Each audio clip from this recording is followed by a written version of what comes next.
नहीं जीतेगा, हमारा मर्जी है, हमारा दिस इज अवर टारगेट, नहीं जीतेगा। क्या मैं समझा नहीं आपकी बात? हमारा टारगेट है, हम नहीं जीतेगा। फिर खेलते क्यों है? हमारा मर्जी। चलो आज तुम्हें एक राज की बात बताता हूं। तुम्हें पता है आरसीबी को फ्रेंचाइज क्रिकेट में लाने का मेन मकसद क्या था?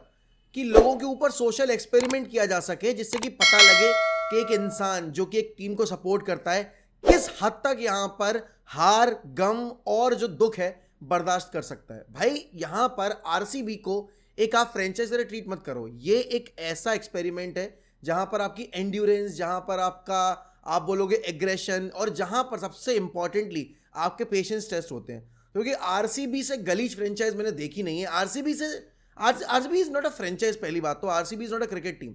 यहां पर आरसीबी जो ब्रांड ऑफ क्रिकेट खेल रही है वो तो चलो ठीक है, न्यायती बकवास है ही, लेकिन भाई साहब उनकी टीम मैनेजमेंट ने जिस तरीके से टीम खड़ी की है, ये टीम खड़ी करते वक्त मतलब वो क्या सोच रहे थे। और दूसरी चीज, पता नहीं मेरी बुद्धि पे क्या पत्थर पड़े हुए थे कि मैंने इनको एज आईपीएल विनर प्रेडिक्ट कर दिया।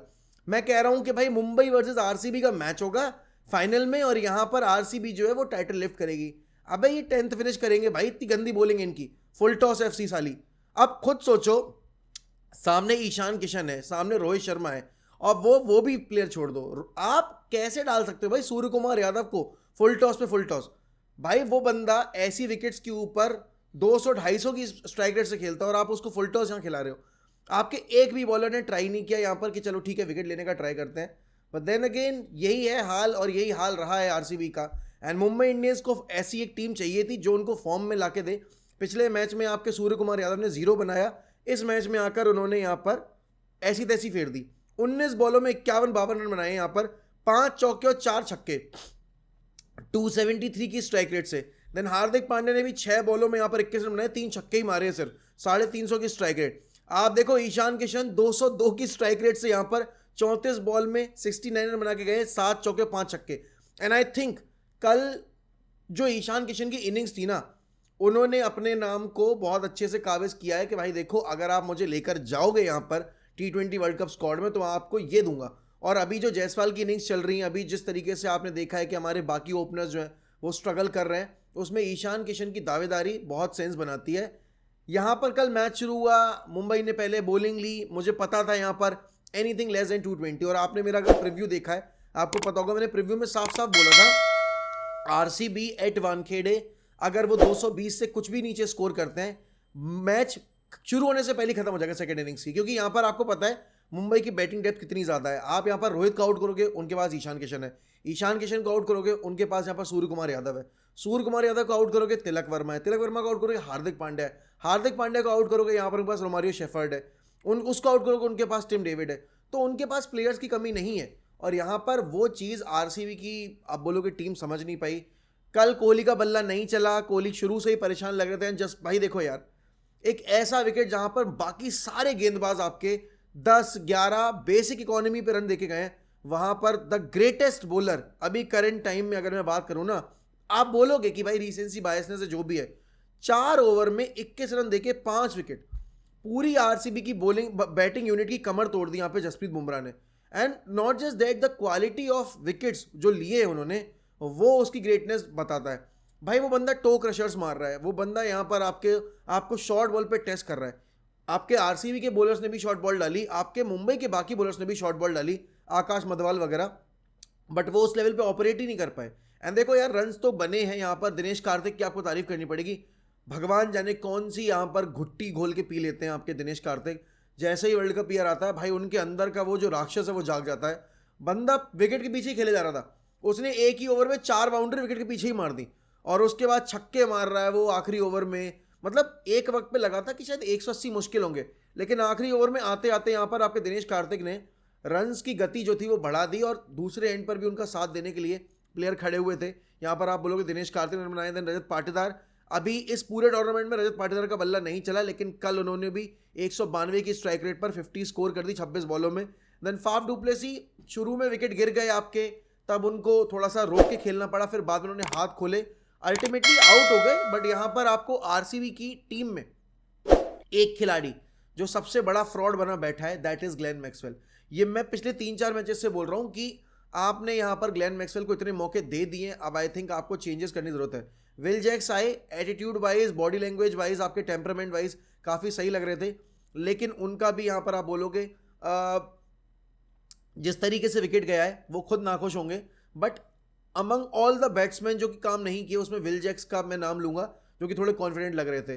देन आप बोलोगे यहाँ पर ग्लेन मैक्सवेल ने अभी तक इतने मैचेस खेल लिए, 6 मैचेस, उन्होंने कुछ प्रोड्यूस नहीं किया है। डेफिनेटली यहाँ पर भाई आपको कैमरून ग्रीन को प्रमोट करने की जरूरत है। आपने कल के मैच में कैमरून ग्रीन को ड्रॉप कर दिया, ग्लेन मैक्सवेल को मौका दिया है। भाई डक पे जा रहा है बंदा, पिछले मैच में भी रन नहीं बनाए, उससे पिछले मैच में भी रन नहीं बनाए।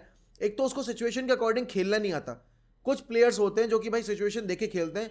ग्लेन मैक्सवेल की वो जो 200 रन की पारी है, उसने ग्लेन मैक्सवेल को इतना हाइप कर दिया है। ऐसा नहीं है कि ग्लेन मैक्सवेल पहले अच्छा नहीं खेलते थे, बट आप ये बोलो 6 मैचेस में ऐसा कैसे हो सकता है कि जो बल्लेबाज है एक भी मैच में ना चले, एक भी मैच में जिम्मेदारी या अकॉर्डिंग टू द सिचुएशन ना खेले।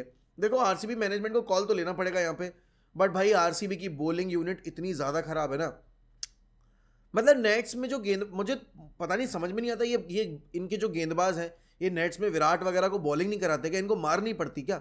और अगर मार पड़ती है तो ये अपनी गलतियों से सीखते क्यों नहीं है? वाइशेक को देख लो आप यहाँ पर, आकाशदीप को देख लो आप यहाँ पर, आप इवन अगर आप बोलोगे रीस टॉपली को देख लो, आप रन देखो जरा। मैं आपके सामने अगर रन बताऊं, रीस टॉपली 3 ओवर 34 रन, 11.5 की आपकी economy. Mohammed Siraj 3 over 37 run, और मोहम्मद सिराज भाई अगर इस इकोनॉमी पे रन देंगे तो कैसे वर्ल्ड कप जाएंगे? ये आईपीएल सिर्फ आपके लिए अपनी फ्रेंचाइज क्रिकेट में बेहतर करने के लिए नहीं है कि आपको वहां अच्छा करना है। इस टूर्नामेंट के तुरंत बाद आपको आईसीसी T20 वर्ल्ड कप भी खेलना है, और वहां पर मोहम्मद सिराज अगर हमारे लीडिंग पेसर हैं, जो कि ना तो लाइन लेंथ पकड़ पा रहे हैं ना पेस पकड़ पा रहे हैं, एंड भाई विकेट टेकिंग डिलीवरीज भी उनके एंड से नहीं आ रही है। 3 ओवर में 37 रन दिए आपकी 12.30 की इकोनॉमी पे। देन आकाशदीप 3.3 ओवर्स 55 रन, 15 से भी ऊपर की इकोनॉमी। भाई फुल टॉस पे फुल टॉस खेल जा रहा है वो बंदा। सूर्य कुमार यादव ने मार के चटनी बना दी। अगर आप 197 का टोटल रख रहे हो और वो सामने वाली टीम 15.5 ओवर में चेज कर रही है ना, तो भाई आपको पता है कि आपकी बॉलिंग की क्वालिटी क्या है। और कल तो ऐसा था कि अगर 250 भी होता ना स्कोर, तो वो भी मुंबई चेज कर देती, जिस अंदाज में बल्लेबाजी कर रहे थे मुंबई के बल्लेबाज आपके। देन ग्लेन मैक्सवेल, ना बैटिंग हो रही है, ना बॉलिंग हो रही है, ना फील्डिंग हो रही है। कैच भी छोड़ दिया कल और उंगली में चोट लग गई। मेरे ख्याल में अगले मैच से तो बाहर हो जाएंगे। 1 ओवर में 17 रन दिए ग्लेन मैक्सवेल ने। देन कुमार वाइशेक आप देखोगे 3 ओवर में 32 रन, और यहाँ पर विल जैक्स आपके 2 ओवर में 24 रन। इन सारे गेंदबाजों में केवल आपके विजय कुमार वैशाख हैं जिन्होंने 11 की इकोनॉमी से कम रन दिए हैं। बाकी सारे गेंदबाज इनके 11 की ऊपर की इकोनॉमी पर रन देके गए। तो भाई आप सामने वाली टीम को रोकोगे कैसे अगर आपका ये बॉलिंग प्लान है, अगर आपकी ये बॉलिंग अप्रोच है? देन अगर आप यहाँ पर देखोगे, मोहम्मद नबी ने 1 ओवर डाला, 7 रन दिए। देन जनरल कोटजिया आई थिंक आखिरी ओवर में महंगे साबित हो गए, क्योंकि वहाँ पर उनको टारगेट कर लिया आपके दिनेश कार्तिक ने। बट वैसे मेरे ख्याल में यार जनरल कोटजिया with each game he is growing in confidence, तो थोड़ा सा बेटर होते जा रहे हैं वो। यहाँ पर 1 विकेट भी लिया उन्होंने। Then Jasprit Bumrah 4 over 21 run 5 wicket. Are you kidding me? एक ऐसा विकेट जहाँ पे सारे गेंदबाज आपके 10 की इकोनॉमी पे, 9 की इकोनॉमी पे रन दे रहे हैं, वहाँ पे मतलब Jasprit Bumrah is giving just 5.20 की इकोनॉमी पे रन और 5 विकेट भाई, पंजा। और ये पहली बार था जब आरसीबी के अगेंस्ट किसी बॉलर ने यहाँ पे पंजा लिया है। देन आकाश मधवाल 4 ओवर आपके 57 रन, 14.5 की इकोनॉमी है उनकी भी। श्रेयस गोपाल, आई थिंक अच्छी कॉल थी श्रेयस गोपाल को इंक्लूड करने की, क्योंकि यहाँ पर आपके पीयूष चावला काफ़ी रन लौटा रहे थे। पिछले कुछ मैचेस में उन्होंने काफ़ी रन दिए हैं, तो 4 ओवर में 32 रन है यहाँ पे उन्होंने दिए और 1 विकेट भी लिया है। देन रोमारियो शेफर्ड 2 ओवर में 22 रन 11 की इकोनॉमी पे। हार्दिक पांड्या 1 ही ओवर कराया और 1 ओवर में 13 रन दे दिए। अब देखो, अगर मैं आपके सामने पॉइंट्स टेबल रखूँ ना, राजस्थान रॉयल्स ऑब्वियसली बात है 5 मैचेस के बाद 4 जीत के साथ टॉप पे बैठी हुई। देन आपकी कोलकाता नाइट राइडर्स है, 4 मैचेस में 3 विक्ट्रीज है उनकी। लखनऊ है 4 मैचेस में 3 विक्ट्रीज के साथ। चेन्नई है आपकी 5 मैचेस में 3 विक्ट्रीज के साथ। सनराइजर्स हैदराबाद हो गई आपकी 5 मैचेस में 3 विक्ट्रीज के बाद। Gujarat Titans 6 matches 3 victories 3 losses. Mumbai Indians, यहाँ पर अब इनका देखो कितना मैसिव अपग्रेड हुआ है आपके नेट रन रेट में, इतने अच्छे मार्जिन से जीतने के बाद। मुंबई आ चुकी है यहाँ पर 8, 10, 9, 8, 7 भाई 7 पे आ चुकी है मुंबई इंडियंस यहाँ पर। 5 मैचेस में 2 विक्ट्रीज 3 लॉसेज, और इनका अभी जो नेट रन रेट है वो है -0.073। अगर ये अगला मैच अपना जीतेंगे तो ये और ऊपर चले जाएंगे यहाँ पर पॉइंट्स टेबल में। एंड डेफिनेटली अब यहाँ पर मुंबई का जो सीजन है वो शुरू हो चुका है। हर बार ऐसे ही शुरू होता है भाई। अब देखो, आज का जो मैच है वो एकाना स्टेडियम पे खेला जाएगा आपकी लखनऊ वर्सेस दिल्ली के बीच में।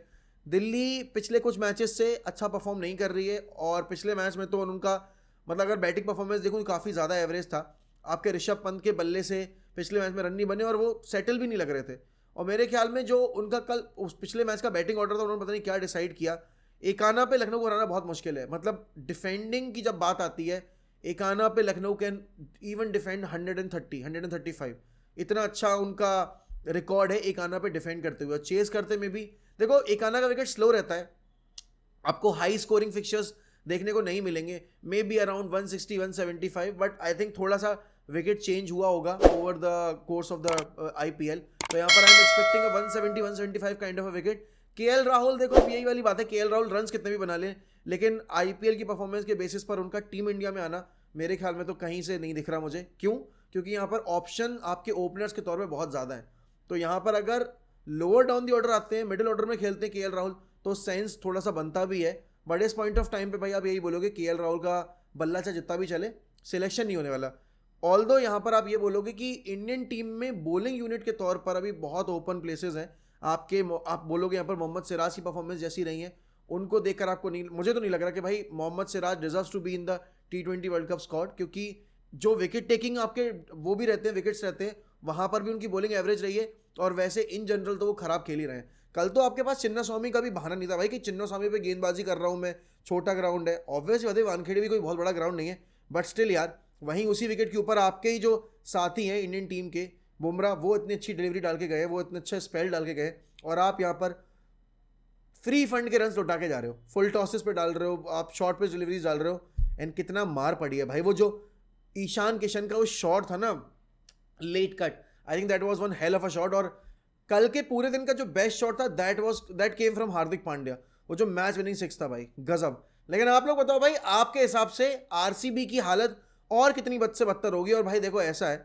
हाथ जोड़ के विनती है विराट कोहली से, भाई लॉयल्टी वॉयल्टी अपनी तरफ है, लेकिन फैंस को ना थोड़ा कुछ सेलिब्रेट करने का मौका दो। निकलो भाई इस फ्रेंचाइज से, आपको प्यार होगा इस फ्रेंचाइज से, लेकिन इस फ्रेंचाइज को आपसे प्यार नहीं है। ये सिर्फ आपको टॉर्चर करने के लिए हर साल बुलाती है और आपको इस तरीके से ट्रीट करती है। बाकी अगर आप चैनल पे नए हैं तो please subscribe to Clickbait for all the latest IPL updates and cricket updates. बाकी मैं आपसे लूंगा अलविदा, मिलता हूं आपसे अगली वीडियो में। Good bye, take care.